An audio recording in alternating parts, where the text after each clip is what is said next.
तरफ हो गया, उधर से अपना लुंगी उठाकर दिखाता था कि ले देखे टॉर्च लाइट है, तुमको गोली मारने का तुमको कोई ऑर्डर नहीं है, इसका चाबी इंदिरा जी के पास है। हम सुन लिए तो कंपनी कमांडर हमें डांट दिया तो हम कहा कि बेटा एक बार फिर लुंगी उठा कर दिखा।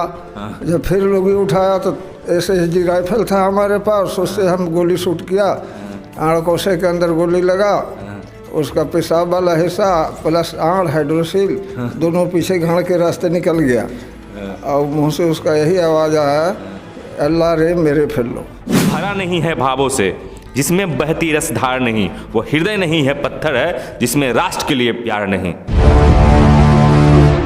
नमस्कार, जय हिंद। आज एक ऐसे शख्स से मिलाने जा रहे हैं जो नहीं नेता हैं, नहीं अभिनेता हैं, नहीं बिजनेसमैन हैं, नहीं कोई साइंटिस्ट हैं, लेकिन अगर उनकी वीरता की बात की जाए, शौर्यता की बात की जाए तो जिनके दम पर देश टिका रहता है उन्हीं में से एक हैं। हम ज़्यादा देर नहीं करते हुए उस शख्स से मिलवाते हैं और उनके शौर्यता, वीरता और वो कैसे हमारे देश की रक्षा किए थे उन्हीं के मुख से सुनेंगे। हमारा नाम दिनेश प्रसाद सिंह है। हम कैथिर गांव के निवासी हैं। 1970 अप्रैल 4 तारीख हम फौज में भर्ती हुए BSF में, और 71 में बांग्लादेश का लड़ाई हुआ।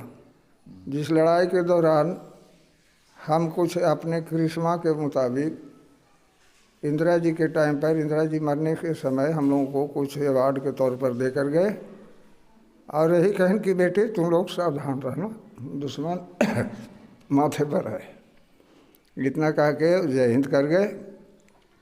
उसी दौरान हम लोगों को पोस्टिंग डायरेक्ट वहाँ से उठाकर श्रीनगर कर दिया गया। श्रीनगर में हम करीब 2.5 साल रहे, जिसमें लीची, गोलमार्ग, निषाद बाग इत्यादि पोस्टों पर हम रहे। वहाँ भी उग्रवाद से काफ़ी मुठभेड़ हुआ। मुठभेड़ के दौरान कुछ हमारे सैनिक भी मारे गए और हम लोग कुछ उनके पाकिस्तानियों को भी मार गिराया। उसके बाद फिर वहाँ से ट्रांसफ़र होकर दिल्ली चले गए।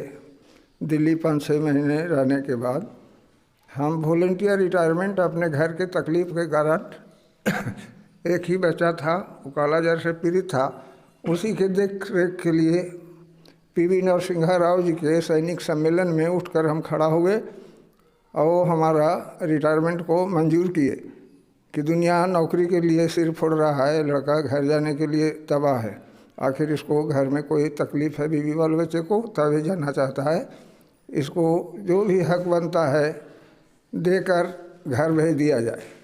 रात में हमारा ऑडिट हुआ, हेलीकॉप्टर से सर्विस दिल्ली गया, वहाँ ऑडिट होकर सवेरे जो हमारा हक बना हमें देकर गाड़ी से जम्मू भेज दिया गया। जम्मू से ट्रेन पकड़े, डायरेक्ट पटना आ गए। पटना में बच्चे का हालत गंभीर देखकर हम घर नहीं आ पाए, पटना ही में रह गए। 1.5-2 महीना बच्चे का इलाज होने के बाद जब बच्चा सही हो गया तब उसे लेकर घर आ गए। अभी घर पर हम छोटा सा काश्तकार हैं, 2-4 मवेशी वगैरह रखे हुए हैं, गाय भैंस, उन्हीं का दिन रात सेवा करते रहते हैं। गवर्नमेंट से जो हमको पेंशन मिलता है उसी से अपना दाल रोटी का समस्या हल करते हैं। सबसे पहले बता दें कि वीर भोगे वसुंधरा, यानी कि इस धरती को भोगने का अधिकार उसी का है जो वीर है। ये जो वीरता का जो परिणाम है वो पैसे से नहीं खरीदा जा सकता है। पैसे से घर बना लिया जा सकता है, पैसे से गाड़ी खरीद ली जा सकती है, पैसे से गहना बना लिया जा सकता है, लेकिन जो वीरता है, सौम्यता है, वो व्यक्ति के व्यक्तित्व में होता है, खून में होता है। ये जो है पैसे के बाद भी नहीं आता। ये जो कृति है वो पैसे की बाद भी नहीं होता। इस कृति के लिए अपने आप को समर्पण करना पड़ता है। इस कृति के लिए अपने जान की बाजी लगाना पड़ता है। देश के बॉर्डर पर जाकर इस कृति के लिए अपने परिवारों को भूल करके देश की रक्षा करने में समय देना होता है। तो कुछ किस्सा सुनेंगे, कैसे ये बॉर्डर पर लड़े थे, कैसे ये 1971 जो बांग्लादेश को आज़ादी करवाने के लिए भारत ने पाकिस्तान से युद्ध किया था, कैसे इनके लोग मरे थे, कैसे इन्होंने इनकाउंटर किया था, कैसे एक पाकिस्तानी ने गलत तरीके से अपना अंग दिखाया था, गुप्त अंग, तो उसके गुप्त अंग में किस प्रकार गोली मार दी गई थी जिसके कारण इनको सजा भी मिला था। इन सभी बातों पर सभी चीज़ों पर बात होगा। उसके बाद नक्सल 1994 में हमारे गांव में नक्सल आया था, तो उस नक्सल से कैसे बिना कोई सेना के सहायता के, बिना कोई संगठन के सहायता से हमारे गांव के लोगों के द्वारा और इनके द्वारा किस प्रकार से उसको हैंडल किया गया, इन सभी चीज़ों पर बात करेंगे। तो बात शुरुआत से करते हैं। वो बांग्लादेश का एक हमले हिंदुस्तान के फसल को बर्बाद करने के बाद जब हम लोग बॉर्डर में पहुंचे कंपनी कमांडर के साथ, तो हम कुछ 2-4 कदम पीछे रह गए उनसे और आगे बढ़ गए। तो आदमी जो उग्रवादी था, फसल नुकसान करने वाला, वो नदी पार होके बांग्लादेश के तरफ हो गया। उधर से अपना लुंगी उठाकर दिखाता था कि ले देखिए टॉर्च लाइट है, तुमको गोली मारने का तुमको कोई ऑर्डर नहीं है, इसका चाबी इंदिरा जी के पास है। हम सुन लिए तो कंपनी कमांडर हमें डांट दिया। तो हम कहा कि बेटा एक बार फिर लुंगी उठा कर दिखा। जब फिर लुंगी उठाया तो SSG राइफल था हमारे पास, उससे हम गोली शूट किया। आड़कोशे के अंदर गोली लगा, उसका पेशाब वाला हिस्सा प्लस आड़ हाइड्रोसिल दोनों पीछे घाड़ के रास्ते निकल गया और मुँह से उसका यही आवाज़ आया, अल्लाह रे मेरे फिर लो। उसके बाद मरने के बाद उसका टांग पकड़ कर खींच कर फिर इंडिया में कर दिया गया, इंडिया के फसल में डाल दिया गया उसको। उसके बाद फिर फ्लैग मीटिंग हुआ बांग्लादेश के साथ, उनका कंपनी कमांडर भी आया, दिखाया गया कि भाई ऐसे ऐसे हमारा फसल का नुकसान किया है, इसलिए हमने इसको गोली शूट किया। मेरे में जो निडरता देखते हैं, जो मेरे में भय मुक्ता देखते हैं, उसका सबसे बड़ा कारण मेरे घर के माहौल है। और उससे भी बड़ा कारण ये है जिनका किस्सा मैं बचपन से सुनते आया हूँ, जिस कारण से मुझे नहीं भय लगता है, मैं किसी से भी टकरा जाता हूँ। तो सबसे बड़ा रीज़न यही है। और इनके बात सुन करके हम लोग के यहाँ कोई डरता नहीं है। और भी कहानी हम मतलब इनके बात सुन के पूरे गाँव में भी एक ऐसा कुछ लोग तैयार हो जाते हैं तो नहीं डरता है। जो ऐसा किस्सा सुनेगा महाराज किसी से डरेगा, हम लोग को डराने वाला अपने डर जाता है। तो और किस्सा सुनाते हैं कि अथी जो मान लीजिए कि बॉर्डर पर जो लड़ाई हो वाले अथी बांग्लादेश वाला जो मर गए थे ना, तो कैसे कैसे करके कोची करे लोग बोला। बांग्लादेश के युद्ध में पश्चिम पाकिस्तान के पठान लोग ढेर सारे स्कूल कॉलेज के लड़कियों को साथ छेड़खानी गलत व्यवहार करके बैंकरों के अंदर बैनेट से मार कर लाशों को पाड़े हुए थे। और प्लस अंडरग्राउंड उनका बैंकर था। इंदिरा जी के आदेश हुआ कि फायर ब्रिगेड से उनके बैंकरों के अंदर पानी डालो तो वो चूहे की तरह बाहर निकलेंगे। उस टाइम इंदिरा जी के माहौल था। 93,000 कैदी एक साथ उनका सिलेंडर किया फौज, 93,000, जो कि विश्व के अंदर रिकॉर्ड है। 93,000 दिन जिंदा हैंडअप करना कोई मामूली सा बात नहीं है। उसी के दौरान हम लोग गरीब जो भाग कर रिफ्यूजी लोग आते थे उनको अपना खाना पीना देकर भी जिंदा रखे हैं, बचाए हैं। वापिस उनका देश जब आज़ाद हुआ तो उनको सरकार के द्वारा वापस किया गया। वो लोग वापस फिर अपने देश को चले गए हैं बांग्लादेश में। तो जो वहाँ लड़ाई हो वाले जो काउंटर होता था वहाँ पर, जैसे मान लें कि युद्ध हुआ बांग्लादेश को अलग करने के लिए, तो वहाँ पर जो अब युद्ध में थे तो कितना लोग मरा था? उस युद्ध में हम लोगों का भी सेना काफ़ी नुकसान हुआ था। तू क्यों कमाल वाली उस वैसा 22-23 आदमी को हम अपने हाथ से गोली शूट किया है। 22-23 आदमी के? हाँ, जो कि सिलेंडर होने से पहले पकड़े गए थे। उनको जो सिलेंडर कर गए उनके ऊपर कोई अत्याचार कोई दुर्भाव नहीं किया गया। उनको बाकायदे अपना इंडिया के जेल में रखकर बाद में गवर्नमेंट के थ्रू उनको वापस कर दिया गया। पूरा नौकरी में अब 20 साल 21 साल नौकरी कैलू, मतलब पूरा नौकरी पीरियड में कितना के इनकाउंटर कैलू तो अपना हाथ से? पूरा नौकरी के दौरान अपने हाथ से इनकाउंटर कम से कम भी तो 100-125 आदमी हुआ है अपने हाथ से। अपने हाथ से 2-3 चीज़ पर हम चर्चा करना चाहते हैं। पहली चीज़, इनका जीवन श्रीनगर में कटा। ठीक है, ये एक साधारण परिवार से आते हैं, साधारण परिवार के किसान से आते हैं। जो 5 भाई में ये तीसरे नंबर पर हैं और जो अभी बुजुर्ग हैं। इनका जो वॉलंटियर रिटायरमेंट हुआ उसके कारण पेंशन बहुत कम है। पेंशन उतना नहीं है जितना होना चाहिए। एक मास्टर का पेंशन 50,000 होता है। मास्टर जो क्या निर्माण करता है, देश को कैसे रक्षा करता है, उसको ABCD भी नहीं आता, किसी मास्टर को कखा भी नहीं आता है, उसको 50,000 पेमेंट है। तो सरकार को ध्यान देना चाहिए। ठीक है, मास्टर लोग 4 घंटे ड्यूटी करते हैं, उनका वेतन 50,000 है। और जो फौजी या अर्धसैनिक बल है सीमा पर सब समय तैयार है, 24 घंटा के नौकर है वो, उसका वेतन कितना है? तो 25,000। 25,000। दूसरी सबसे प्रमुख बात आप लोगों से कहना चाहते हैं, ये बीएसएफ में थे, बॉर्डर सिक्योरिटी फोर्स, और उस समय थे 1971 में थे, जौन समय बीएसएफ अपना वैभवशाली युग में थी, बीएसएफ का बोलबाला था।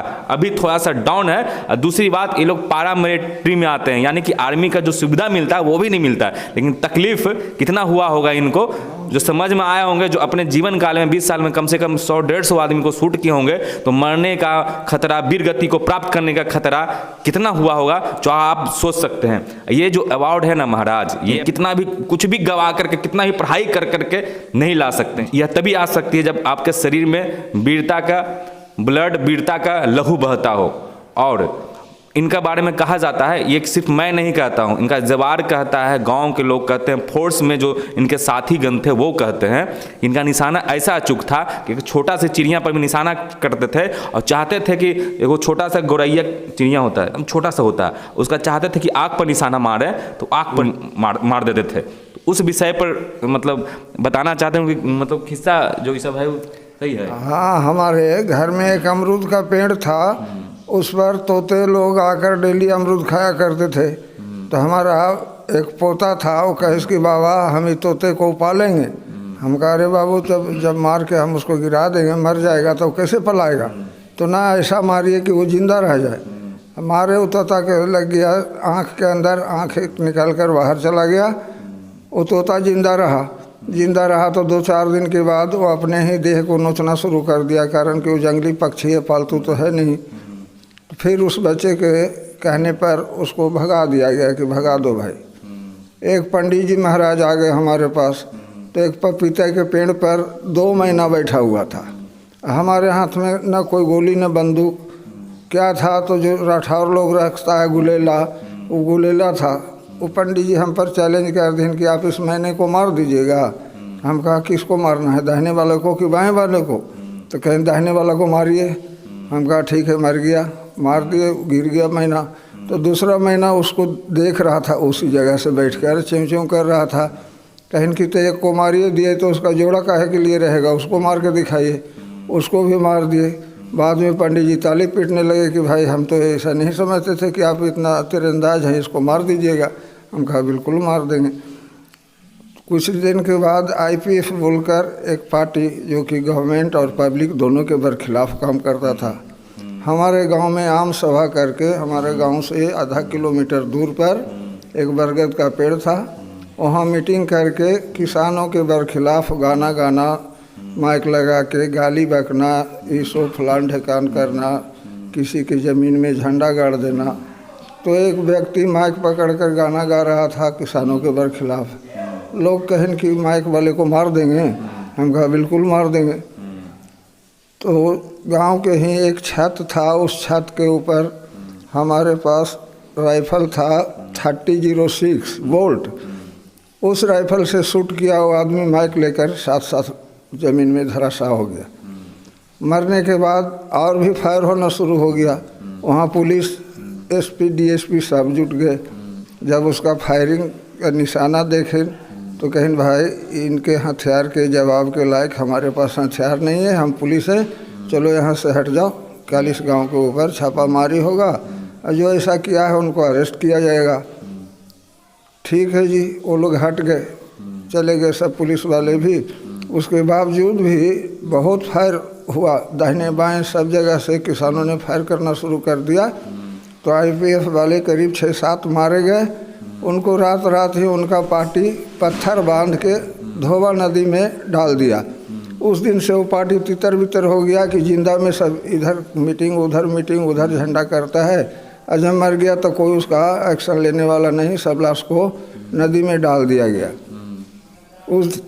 उस दिन से वो आम सभा होना इस इलाके में बंद हो गया। अब आईपीएफ यानी कि सिर्फ यहाँ के किसान लोग ही एक्शन में उस सबको पराजित कर दिए। 1994 की घटना है, जिन समय में हज़ारों की संख्या में नक्सल लोग आए थे। नक्सल की कोई जाति नहीं होती है, नहीं उसका कोई धर्म होता है। नक्सल में फॉरवर्ड भी होते हैं, बैकवर्ड भी होते हैं। आपको बता दें, इसको फॉरवर्ड और बैकवर्ड से नहीं तुलना करना है, बात करने आए हैं वीरता पर कि एक संघर्ष करने वाला व्यक्ति अगर अपने समाज को, अपने देश को बचाना चाहे तो बचा सकता है, लेकिन हम लोगों का कर्तव्य है कि वैसे व्यक्तियों का सहयोग करना।